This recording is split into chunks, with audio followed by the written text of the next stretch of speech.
Hi, we're the Beat family. We're from Okotoks, Alberta. I'm Brittany. I'm Aubrey. We have two beautiful kids, Stella, who is 4 years old, and Max, who's 18 months. So about last May, we started to notice that our 4-year-old daughter, Stella, her chest just looked funny. It was protruding. So we decided to make an appointment with our family doctor. Didn't really think anything serious. He ran some x-rays, thought maybe scoliosis. And the day after the x-rays, we got a phone call. He wanted us to come in immediately. That's like every parent's nightmare. So we went in. He made us an appointment with a geneticist, lots of blood work, lots of x-rays.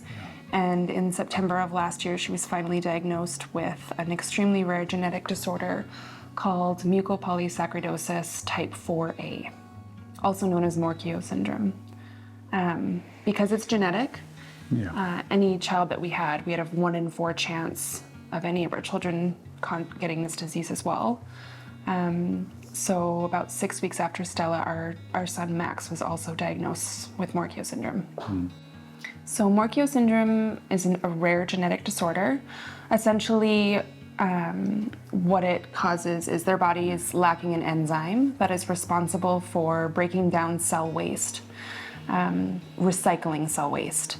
So because their body isn't doing that, that cell waste builds up throughout their body and progressively gets worse and worse and worse. That's one of the reasons we didn't notice anything at such a young age. Usually Morquio syndrome isn't diagnosed till between the ages of 3 and 5, because then it starts to build up enough in the body that it is apparent physically.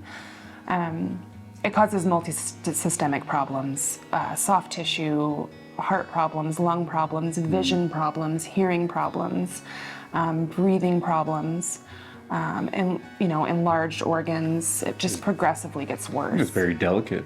Yeah.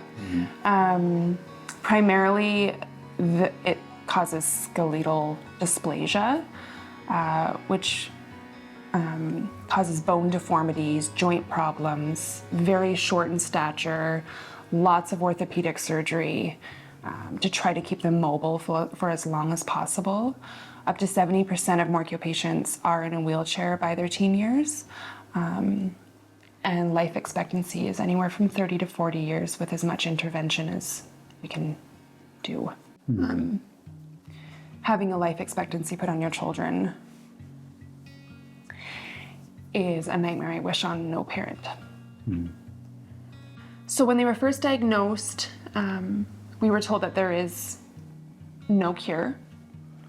There is one drug on the market that is advertised as trying to help slow down the progression of the disease. Its efficacy is questionable. Because Morquio syndrome is rare and there's not a lot of data, they're hopeful that this drug is helping slow stuff down, but it's not guaranteed.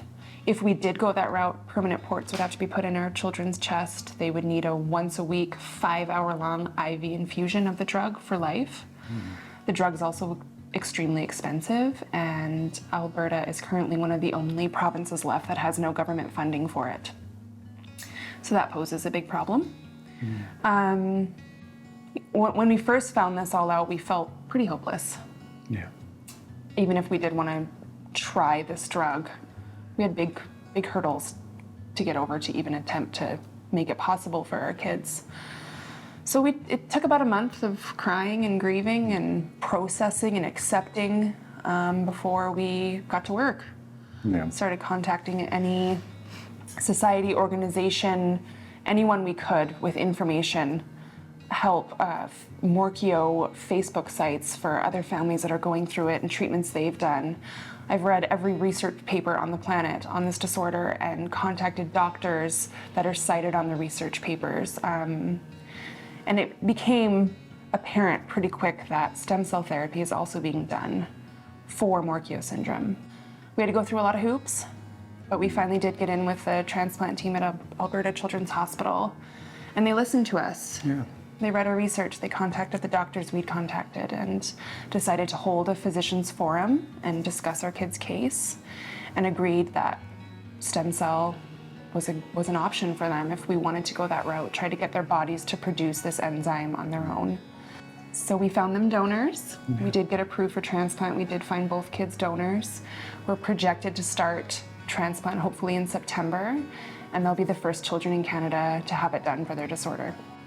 When we first found out, got diagnosis on the kids, it was dark. We went through a tough time, a lot of grieving, a lot of unknowns. It was scary.